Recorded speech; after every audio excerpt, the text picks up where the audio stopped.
After the first 3 successful days of screenings, today we have a seminar on writing episodic fiction for television. We'd now like to introduce and welcome on stage our 4 panelists. I would now request Hitesh to take over. When I was sitting there, कोई बोलता था सोचने के लिए तो मतलब चलो अब सोचते हैं, तो वो बहुत ही लंबा एक प्रोसेस होता था, पूरा सेमेस्टर निकल जाता था कभी कभी सोचने में. अभी भी I spoke to many people who are doing their diplomas and I asked them कि क्या कर रहे हो? अभी I'm thinking. One is forced to tap into the stories that are inside you and according to the characters that you need to make them collide and make things happen. So you need to go into the stories that are behind you, and I am seeing the change in me as a writer, how it has happened, and now how it's become an instinctive process for me to do all that. I would first like to call upon Anuradha. I think stories are born out of the collective cauldron of what Carl Jung calls the collective subconscious. I really believe that all art, all music, all dance, design and storytelling emanates from there. To my mind, the beauty of storytelling is that it's an energy transfer. You know, that it's a piece of emotion. You know, it's something that is actually, moving from one person to another. I mean, apart from the standard beginning, middle and end, a story is something which has a character, that's your protagonist, who has a certain desire or a goal, and then there is a conflict that is stopping him or her from achieving that goal.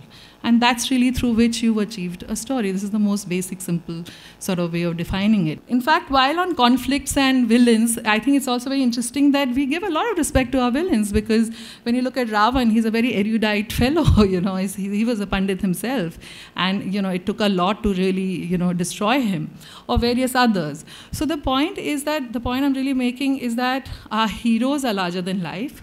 Our villains are, well, respectable, but never so powerful that they can't really, overcome. I mean, they can't be overcome. However, there's always a little trick before they overcome, so it's not all plain. In India particularly, television actually fills up a lot of empty lives. There are a lot of people whose only life is television, but it really must fill up a certain gap in your life for it to mean anything. And that to me really is why we do what we do. It'll be great that you'll be carrying, your sense of rhythm, your sense of flow, your sense of holism, that I think apply as much to story.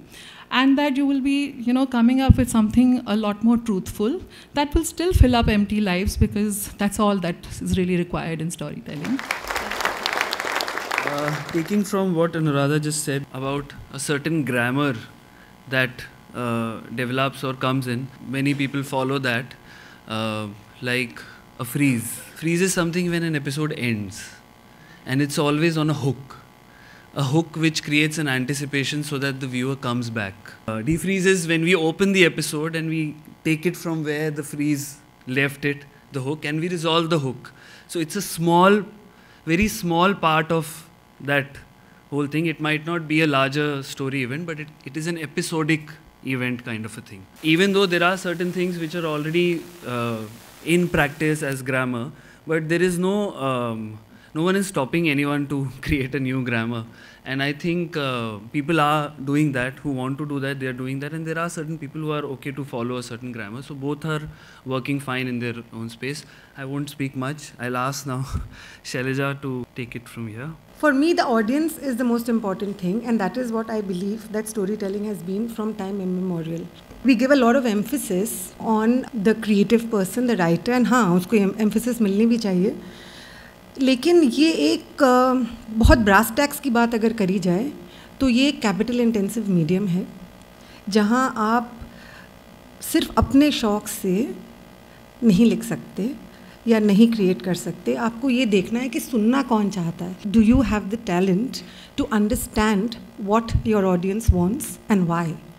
Do you have the ear to listen to what your audience wants to say, or do you just want to say what you want to say, disregarding what your audience wants to hear? कि यहाँ पे करोड़ों रुपए खर्च होते हैं. आप देखें कि 3.6 मिलियन से 153 मिलियन है in 2014.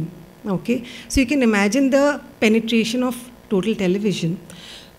बगल में आप एक बहुत इंटरेस्टिंग चीज़ देखेंगे, 4.3 मिलियन डुअल टीवी होम्स, जिसकी वजह से हम ज़िंदगी लॉन्च कर सके, क्योंकि इन 153 मिलियन घरों में से 4.3 मिलियन घर वो जिनके पास 2 टीवी हैं. That's really what I wanted to talk about today, कि आप ऑडियंस के पॉइंट ऑफ व्यू से सोचें.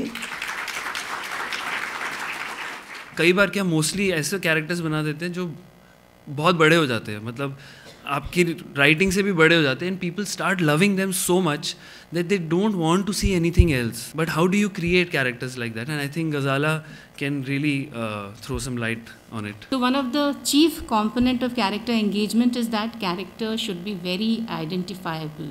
So while writing for TV, one must understand that TV audiences need to invest in characters emotionally, and they are investing their time, which is 2 years, 5 years, and now 6 days in a week. So it's a huge investment. So this can happen only when viewers have an attachment with your characters. छोटी छोटी life की चीज़ों को उठा के उसको interesting बनाते हुए आप ऐसे मतलब गोल गोल घुमाते ही रहते हैं उसको. So viewers basically they start living those characters. But there is another challenge is that you have to spring surprises also.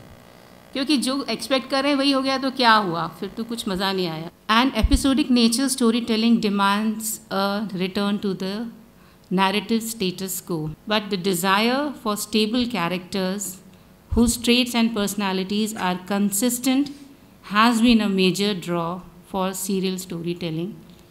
So that's it. Thank you. I think we have said enough, and now it's your time to ask. When you decide that you have to write for a particular show, and you have this idea that the show is going to be for like 2 years, do you already know what's going to happen at the end of the 2 years? I mostly create broad stories, the story from scratch, which must go forward. Yes, I always have a definitive end, a beginning, middle, and end. But I also personally know that that end will never be stuck to, that it will be reached much later than I planned to, and that there'll probably be a story beyond. It's a very dynamic medium, because it is out there every day and you're getting reports and you're getting a feel every day. So I think the good part and the excitement also is that you can keep correcting it as you go along. TV episodic fiction writer to getting involved in feature and vice versa. What is that journey? How is that journey? I'm talking about across India. Women rarely go to buy movie tickets. A film in India is therefore, because who's the consumer, who decides, who goes to buy the ticket is the man of the house or the boy or the son or whatever. So movies are written basically with the male protagonist in mind, whereas television is controlled by the female, but the remote is controlled by the woman of the house. So the protagonists are entirely different. So the thought process of writing television is from the point of view usually of a woman. So I'll thank all the panelists for taking out time and being here.